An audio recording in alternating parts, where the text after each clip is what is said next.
रायगड़ार अधिष्ठात्री देवी माँ मझीघरियाणी नवरात्र पूजा पाई मंदिर ट्रस्ट तरफ स्वतंत्र पूजार्चना आरंभ कर तेबे माँ मझीघरियाणी देवी सुनावेश देखा लोकंकर प्रबल समागम होइथिला। एपरिकी रायगड़ा जिला ओडिशा समेत आंध्र प्रदेश छत्तीसगढ़ और तेलंगाना आदि राज्य भक्त माने निज निजर मानसिक पूरण करने एठाकू आसी थांती। नवरात्रर 9 दिन चंडी पूजा सूर्य पूजा और होमयज्ञ होता है।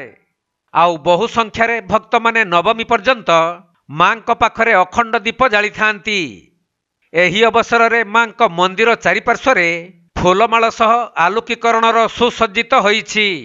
मो ना हूँ चंद्रशेखर पूजारी माँ को मुख्य पूजक। आउ प्रति वर्ष भली ए वर्ष मध्य पूजा आरंभ हो जाए जोटा कि गतकाली ठार आम प्रस्तुति लगी। आज प्रतिपदा दिन प्रतिपदार धरिकी आम सका पहड़ खोलला पर जो मंगल आरती समय देखिलु जे माने भक्तर शो छुट्टी आसूची आउ रहिला बहु भक्त आसिक ये मनस्कामना पूरण बोली समस्त मनस्कामना होची बोलिकी से माने अखंड दीप ये 9 दिन व्यापी ये नवरात्रि पूजा अर्चना करती।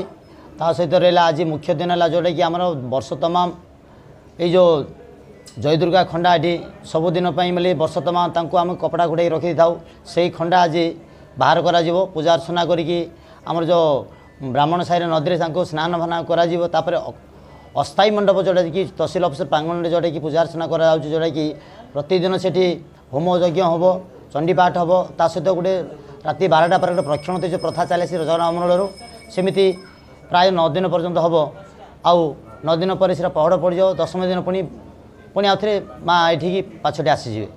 प्रदेश तेलंगाना तमिलनाडु छत्तीसगढ़ मध्य प्रदेश आखपाख अंचल बहुत लोक आई दर्शन निवार से आसुन।